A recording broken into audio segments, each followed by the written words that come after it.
Hey there!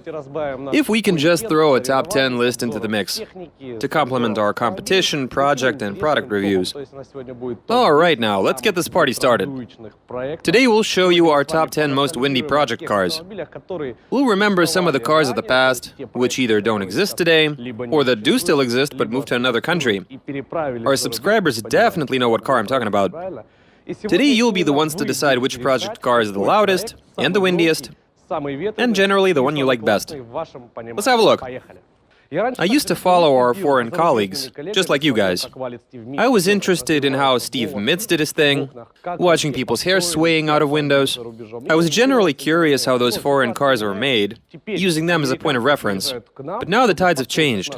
Americans come over to visit us, to listen to our projects, and learn a thing or two from them. And so we were the ones who sent out a project to show exactly how a proper car should pump tunes. And so we kick off our top 10 list with our flagship project, which is a Ford F-350 that currently resides in Miami. This car actually drove around Russia quite a bit. Thousands of people saw what it can do. I know that a lot of people heard what it can do, and it has been revised quite a few times too. The final iteration was based on 12 and 15-inch DEF-BON subwoofers, with 4-inch coils, plus it had 8 5500 series amps. That thing generated quite a lot of wind. The final result was 162.8 at 28 Hz. This car wasn't built with results in mind. It was a show car that pumps hard with 2 doors open, and that generates a ton of wind. Those who did hear what it can do know very well the kind of power that car is now putting out over in the States. The next project on our list is one of my personal favorites. After all, it is my project. It's a Ford S-Max rocking 12 12-inch speakers with 4th order bandpass. The final version of that project had 4 12-kilowatt amps. And since this list is all about wind, there was plenty of it. A bunch of people used that Ford as their benchmark. It had an outstanding power output with 2 doors open. This was actually the first project car that could do hair tricks with 2 doors open. It generated 160 decibels with 2 doors open, and 156 decibels at 25 Hz. You got wind through the windows, from the interior, from the port. You got wind coming from all over the place. The next project is an oddball on this list, since it doesn't have a divider or a huge amount of subwoofers. Just 2 15-inch speakers. It does have plenty of power, of course, but given the layout, this thing is far out. The amount of wind generated by just 2 speakers is something else. The car is a Chevrolet Cruze, belonging to Dmitry Tuzhik. He competed last year with 2 315 series subwoofers. This year he threw some 4 series into the mix. I don't know his current result, but the amount of wind that thing generated was amazing. As much as you can squeeze out of a system like this. It's comparable to many systems with dividers. Now we come to Sergei Remezov's project cars. He has a Ford Transit, which he packed with 20 12-inch speakers. When I visited Novosibirsk, that car had a mere 12 subwoofers. And as you can see, that car was as windy as it gets. Sergei says that right now it's just out of this world, and that even the Barkas doesn't have anything on that Transit. As for results, that thing generates well over 100 decibels. You'll see exactly how much at the finals. This thing is top-notch, and we will see how he does at the finals. Sergei will switch on his system, while we all look on, and I record a video about this monster for you guys. So our next project is the DB Shop Caddy from the city of Ijevsk. I had a listen in Samara, and I can't help but put it on the same level as the Barkas. The amount of wind coming from the window is comparable to what the Barkas had at the door opening. The Barkas' thing is generating wind with an open door, while this thing can wreak hell with 2 windows open. You got glasses and hoods flying off of people, and you literally get sucked in. And I'm being dead serious right now. You got 14 subwoofers, 7 11800 amps. The car went over 165 decibels. Plus you got a really thick divider going on. Awesome stuff. With this sort of layout, you just lean your head a bit closer and have your ears torn off, and any clothing that you're wearing just flies out the window. Another top-level wind generator on our list, also a Sergei Remezov project, would be the Barkas, which I regard as the loudest thing out there right now. The amount of wind you get in the door opening is just unbelievable. It can play at 19 Hz, 19, 24, and it's crazy. To me, this thing is top-notch. But you tell us what you think in the comments. This car catches you by surprise. Sergei switches on some music, which starts playing while you wait for something to happen, and then it hits you. hard. And one more thing I'd like to point out. It's especially interesting to look on when the women in their skirts and dresses are trying to have a listen. Now, that's pretty cool. This is the only car here which doesn't use DEF-BON's subwoofers. Instead, it has Avatar SVLs, which are top-of-the-line 18-inch units. Now, this thing churns out a hell of a lot of wind. The next car on our list is from the city of Vladikavkaz. We posted a review of this Chevrolet Tahoe on our channel, so check it out.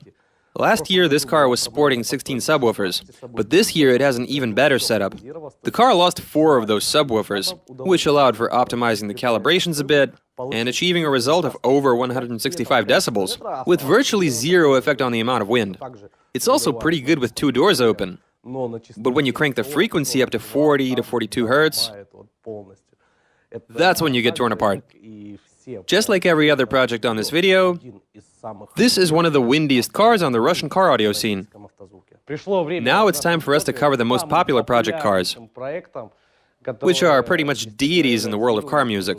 We have an Almira, which used to be red, and later was colored black. So it underwent some cosmetic changes. At first it had a layout based on a past configuration. There's smoke coming from the subwoofers. The entire row burned out. It's wasted. Holy shit, man. Completely destroyed. The car underwent a complete overhaul. The old dividers were ripped out, and in went 10 12-inch subwoofers with a 4th-order bandpass, while installing a port right behind the driver's seat. As for now, having a port on the side is an interesting little life hack to take someone's scalp off. When a person sits down to have a listen, he's basically sitting right inside the enclosure. And you also get a vacuum cleaner effect, which sucks in people's purses, clothing, and even the people themselves. When you have bass thumping in here, you basically involuntarily move your body to the music, like a leaf or something. You also get a lot of wind. The car can play within a wide range, to the point where you can get your nose broken at 40 Hertz. I mean, literally. You can't breathe, your chest hurts, and you get wind blowing everywhere. Even when 2 doors are open, this layout is strong. Good for hair tricks and everything. So this is a top-notch project, which not only generates wind, but is also capable of playing within a wide range. Our next project is the noisiest Hummer in the world. Literally the loudest one on the planet. As for the system, I don't know. Does this car really need introduction? It's packing 8 415 series subwoofers. It's been that way for 3 years now. Artem replaced the old subwoofers. They're actually for sale if anybody's interested. Anyway, he replaced them with some new 4 series DEF-BONs, while leaving the same old amplifiers. With 2 doors open, that car peaks at 160. So this is one killer Hummer. You hop in and you're blown away. Artem likes playing music at 40 Hertz, so that all the people, he's actually always running out of the car. He sits down, then he hops out. It doesn't matter whether the doors are open or not, the windows and so forth. The car is always windy regardless. Plus you get a ton of rather painful bass. This project is absolutely top-notch, and a quite famous and popular one as well. In that regard, it's comparable to the Lada 2113, which is sort of an idol, way ahead of everything else in terms of popularity. As it stands, it's the noisiest Hummer in the world. I mean, it does generate 160 decibels with 1 door open. Yes, that result was attained in a garage, but bear in mind that the official result is 164.3. And an open door gives you an extra 2 to 3 decibels with this particular layout. So the final car on this top 10 list is a Cadillac Escalade. I decided to climb inside so that everyone who'd never seen or heard this system in person can get a taste of how huge these monstrous speakers are.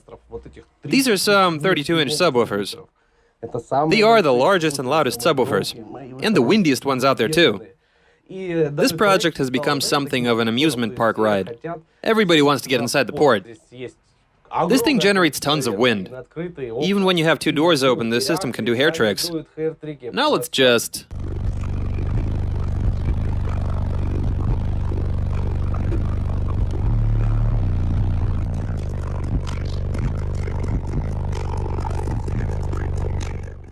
And that's all for today's episode.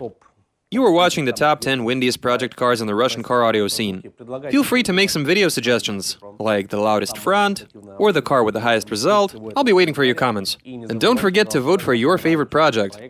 Or maybe make your own list, with one car in first place, another in second, third, fourth, and so on. Don't forget to subscribe to our channel, Hit that like button. I'm pretty keen on reading your thoughts in the comments. Also hit that notification bell so that you don't miss any new videos on our channel. Alright, bye-bye.